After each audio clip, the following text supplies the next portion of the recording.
Las opiniones y juicios emitidos durante este programa son de la exclusiva responsabilidad de su conductor.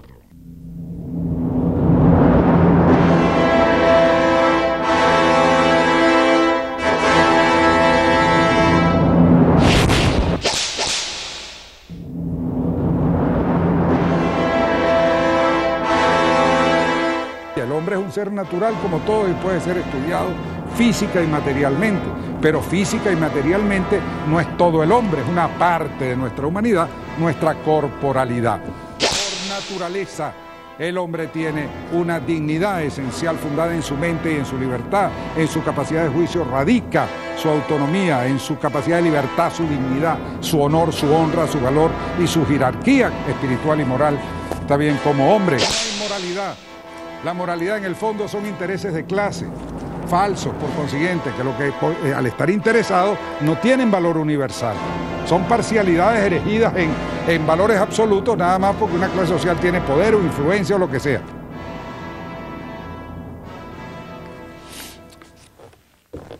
Buenas noches, queridos amigos que siguen este programa Sin Contemplaciones. Antes de empezar, quiero saludar con mucho afecto a Carolina, la amiga de Asdrúbal Meléndez. Asdrúbal, de que nos conocemos desde la época en que se inició la Universidad Simón Bolívar y que él trabajaba allá con el grupo de teatro y organizó todo aquello. Entonces, Carolina, sé por Asdrúbal que tú sigues este programa todos los domingos, con mucho afecto y mucho interés. Espero que te guste te lo ofrezco. Bueno, hoy vamos a hablar de Augusto Comte. Augusto Comte, padre de una corriente filosófica muy influyente a partir del siglo XIX que se llama el positivismo.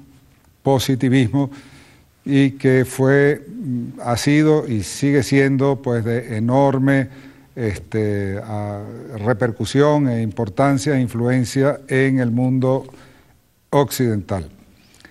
Entonces, Augusto Comte es un francés. Comte se escribe C de Carlos, O de Oscar, M de María, T de Teodoro y E de Eduardo. Comte, Augusto Comte, un pensador francés,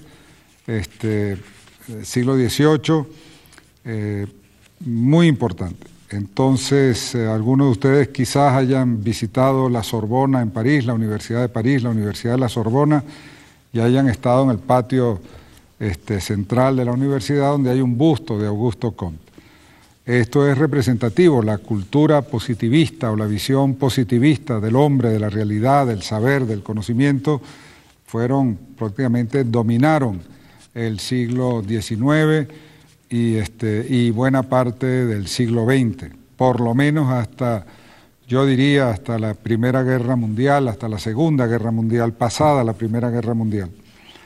Entonces, el pensamiento de Comte obviamente es hijo del espíritu de la Ilustración, de la nueva ciencia de Descartes, de la nueva filosofía racionalista, y influenciado también por los planteamientos de Kant, o por lo menos se pueden vincular directamente algunas de las tesis de Kant con tesis fundamentales del positivismo.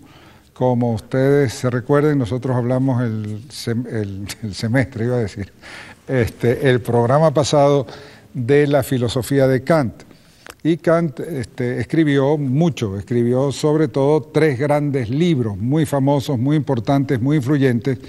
Uno se llamaba La crítica de la razón pura. Razón pura hace alusión al racionalismo idealista originado, fundado en Descartes, y asociado con nombres sobre todo como el de Malebranche, el de Spinoza, y en el contexto de la cultura y de los pensadores alemanes con el gran filósofo y matemático Leibniz, ¿verdad?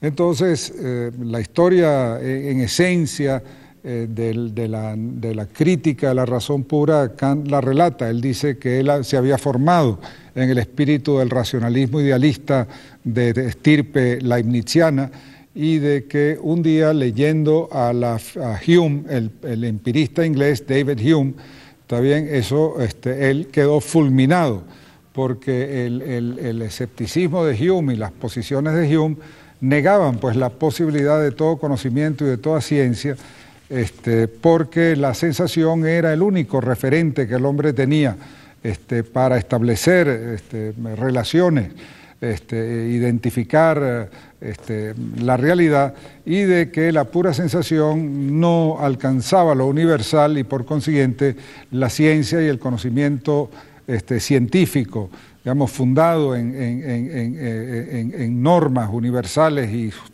y justificado por relaciones universales, era imposible. Entonces, que la lectura de Hume había sido para él como un despertar de un sueño dogmático, donde se partía de la evidencia de las ideas claras y se asumía, como lo hacía Descartes, que la idea clara y el ser y la verdad se identifican. Es decir, la lógica pura, ¿está bien?, que se deriva o que encarna una idea clara, es decir, una idea disociada y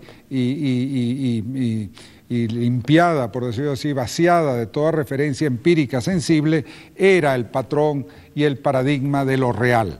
Por consiguiente, lo real era puramente lógico, puramente sistemático, puramente formal, si quieren, puramente, bueno, no formal no, esa pura lógica, esa pura idealidad era el ser, era la esencia y la sustancia de la realidad. Entonces había que depurar la mente de toda su vinculación con el mundo, con los sentidos, con los recuerdos, con lo concreto, por decirlo así, y elevarla al plano de la concepción universal pura. Y solo en ese plano el hombre descubría la luz de la verdad y la luz del ser como una luz eterna, como una luz permanente, una luz no cambiante, un plano de realidad absoluto.